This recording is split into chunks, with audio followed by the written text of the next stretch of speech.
Many companies have their annual meetings transcribed. It's so easy to do today. It can be done in a jiffy by a dictation bot. But whether to make that transcript publicly available is a whole other question. Today on Zippy Point.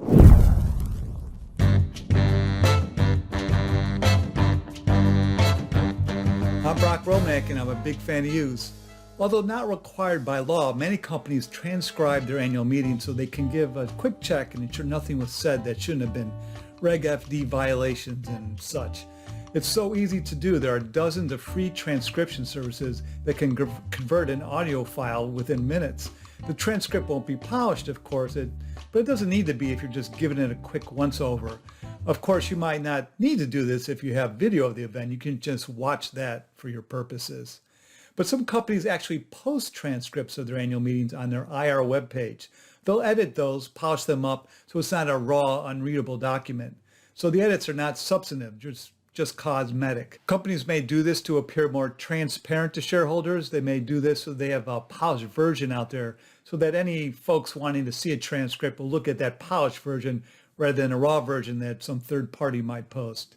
Yes, since making a transcript is so easy, there are websites that post transcripts of annual meetings, unauthorized transcripts, earnings calls too, of course. So here's an example from a site that does transcription, the Berkshire Hathaway annual meeting. And here's an example from Seeking Alpha, a site where investors share opinions. They post over 4,000 transcripts of earnings calls each quarter. Earnings call transcripts also are frequently posted by companies on their own IR web pages, but there are other websites that post earnings call transcripts. There's such a market for them. Yahoo Finance has lots of earnings call transcripts too. You see an example here. FactSet, Capital IQ, Factiva, owned by Dow Jones, Thompson One, which I think is now Refinitiv, which I think got bought by the London Stock Exchange. So here's some examples from companies that do post their annual meeting transcript on their own IR web pages. Thomson Reuters has done this for a while. They almost have to since the company has a division called Street Events, which I believe they've spun off. It's now known as Refinitiv, as I mentioned a moment ago. And you see how nifty this looks. They have break lines when the dialogue switches from one speaker to another. Here's AT&T, another Street Events product. You'll see it notes that the transcript was edited. Here's one from Target a decade ago. This is what the Street Events format looked like back then. This is still posted online. I don't know if it's posted on Target's website, but I did find it. Here's a recent example from Twitter. It looks polished, but it doesn't look like they spent the resources to gussy it up as much as Thomson Reuters did.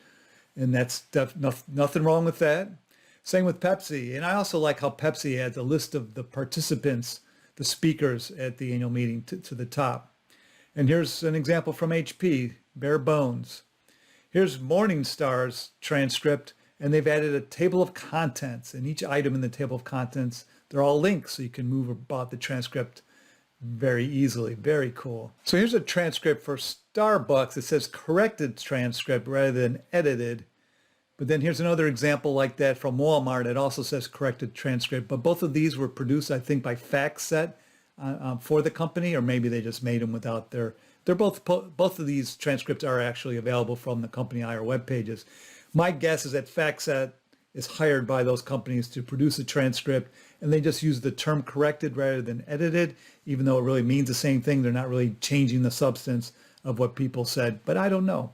And then, okay, we get to some company that just post the deck that they showed during the annual meeting. Here's one from Comcast, the same kind of thing that companies do when they have an investor day or some sort of investor presentation. They'll post the deck that was used. And some companies will post the questions that are posed in advance and the answers that they gave. Here's an example from General Motors. And then here's one that's about Microsoft. I'm not sure if this was from Microsoft's IR webpage or if just someone else transcribed this. This Bassberry blog found that about a third of the Fortune 100 companies were allowing shareholders to ask questions in advance of their annual meeting, as gleaned from proxy disclosures this past proxy season. Interesting fact to know. So there are separate Vid-Guides that I have covering annual meetings in more detail up on zippypoint.com, or you can search YouTube with the hashtags of hashtag annual meetings and hashtag zippypoint. And if you've been out there seeing interesting things related to the topics in this video, let me know. Maybe I'll do a follow-up video with more. I won't attribute to you unless you specifically request it. Send those suggestions in to Brock at zippypoint.com.